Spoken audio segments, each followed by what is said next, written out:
अस्सलाम वालेकुम। शेख सादी से एक वाक़या मंसूब किया जाता है कि एक दोस्त एक बार शेख सादी रहमतुल्लाह अलैह के पास तशरीफ़ लाया और उनके पास आके उसने मुद्दा अर्ज़ किया कि मैं माली लिहाज से बहुत से मामलात हैं जो कि परेशान कुन हैं और मुझे आपकी मदद की ज़रूरत है। शेख सादी ने उसको अपने पास बिठाया, खाना खिलाया, पानी पिलाया और उसके बाद हस्बे ज़रूरत जितना उस शख्स को चाहिए था उसको पैसे दिए।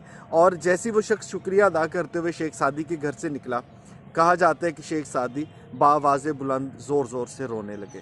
किसी ने पूछा कि आप क्यों इस तरह से फूट फूट कर रो रहे हैं? तो शेख सादी ने फरमाया कि वो मेरा दोस्त है, लेकिन मुझे दुख इस बात का है कि मैं उसके हाल से इतना बेखबर रहा कि आज उसको रकम मांगने के लिए, अपनी ज़रूरत पूरी करने के लिए ख़ुद चल के मेरे पास आना पड़ा, अपनी ज़ुबान से इस परेशानी का इजहार करना पड़ा। मैं अगर उसका दोस्त था तो मुझे इसकी ख़बर क्यों ना हुई। ये वाक़या जो है ये शायद भले दिनों की और भले लोगों के तज़किरों वाली बात है। अगर आजकल के हालात देखें तो बहुत से वाक़यात आपको ज़िंदगी में ऐसे मिलते हैं कि जिसमें आप एक दूसरे की मदद करना चाह रहे होते हैं, लेकिन कई बार हालात कुछ इस तरह के हो जाते हैं कि आपको डर लगता है कि आप अगर दूसरे की मदद करेंगे तो उसके बाद क्या इस मदद के बाद आपको जब मदद की ज़रूरत पड़ेगी तो क्या आपको मदद मिल सकेगी कि नहीं मिल सकेगी। बल्कि इससे भी एक कदम ज़रा आगे चलें।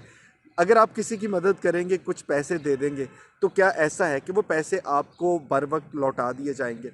ये एक ऐसा सवाल है जो हम में से बहुत से लोग जो हैं वो इसको ज़िंदगी में उनको इस सूरत हाल का सामना करना पड़े तो सोचते ज़रूर हैं।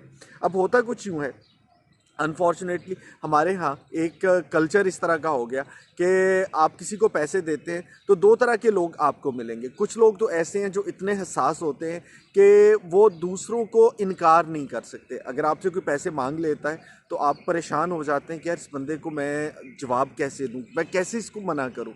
और ये वाकई आजकल के दौर में बहुत से लोग इस तरह के मौजूद हैं जो परेशान होते हैं कि यार जवाब नहीं हमसे दिया जाता, भाई क्या करें।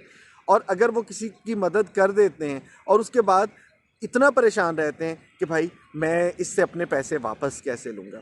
और हमने तो ज़िंदगी में बहुत से ऐसे लोगों को भी देखा कि अपनी रकम दे के किसी को जब वापसी का तकाजा करते हैं तो जिसको पैसे दिए होते हैं भाई वो आंखें निकाल रहा होता है और आप उससे अपने पैसे मांगते हुए डर रहे होते हैं, घबरा रहे होते हैं। वो आपको लारे लगा रहा है कि ठीक है भाई दे देंगे पैसे, कब जवाब दिया, महीने बाद, 2 महीने बाद, जब होंगे आपको पैसे वापस कर दें, हम कहीं भागे जा रहे हैं।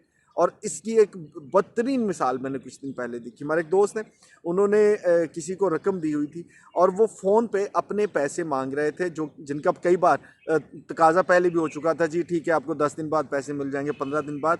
और वो उस बंदे के सामने जिसे उन्होंने अपने कर्ज की रकम दी है वापस लेना चाह रहे थे, उसको वो बहाने बता रहे थे, बातें बता रहे थे, यार मसला ये है कि मैं इस मुसीबत में आ गया हूँ, इस परेशानी की वजह से मुझे पैसों की ज़रूरत है, तुम्हारी मेहरबानी है, मुझे यार पैसे वापस कर दो।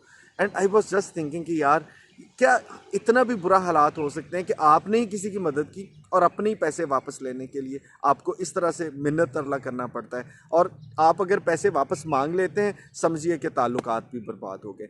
किसी ने खूब कहा था कि उधार मोहब्बत की कैंची है। जहाँ पे रुपए पैसा और इसके इस तरह के तकाजे आ जाते हैं तो बहुत कुछ है जो आजकल के दौर में वैसा नहीं है जैसा हमारे बुज़ुर्गों के ज़माने में होता था। बात वैसे नहीं रही, हालात बदल गए हैं। सो किसी को कर्ज़ दें, उसको कोशिश करें कि आप दोस्तों के साथ बैठ के कुछ गवाहान की मौजूदगी में लिखना पड़े तो लिख लें, लेकिन कोशिश करें कि आपको कर्ज़ मांगना ना पड़े, कर्ज़ देना ना पड़े। और अगर खुदा न खास्ता कभी इस सूरत हाल का शिकार हो जाते हैं तो बराए मेहरबानी एक बात का ख्याल रखा करें कि अगर आप किसी के साथ आज नेकी कर रहे हैं और उस नेकी के बदले में दूसरा शख्स आपके साथ भलाई नहीं कर रहा, तो वो सिर्फ आपका नुकसान नहीं कर रहा बल्कि उस एतमाद का नुकसान कर रहा है जिसकी वजह से आप ज़िंदगी भर किसी पर दोबारा एतमाद नहीं कर सकते।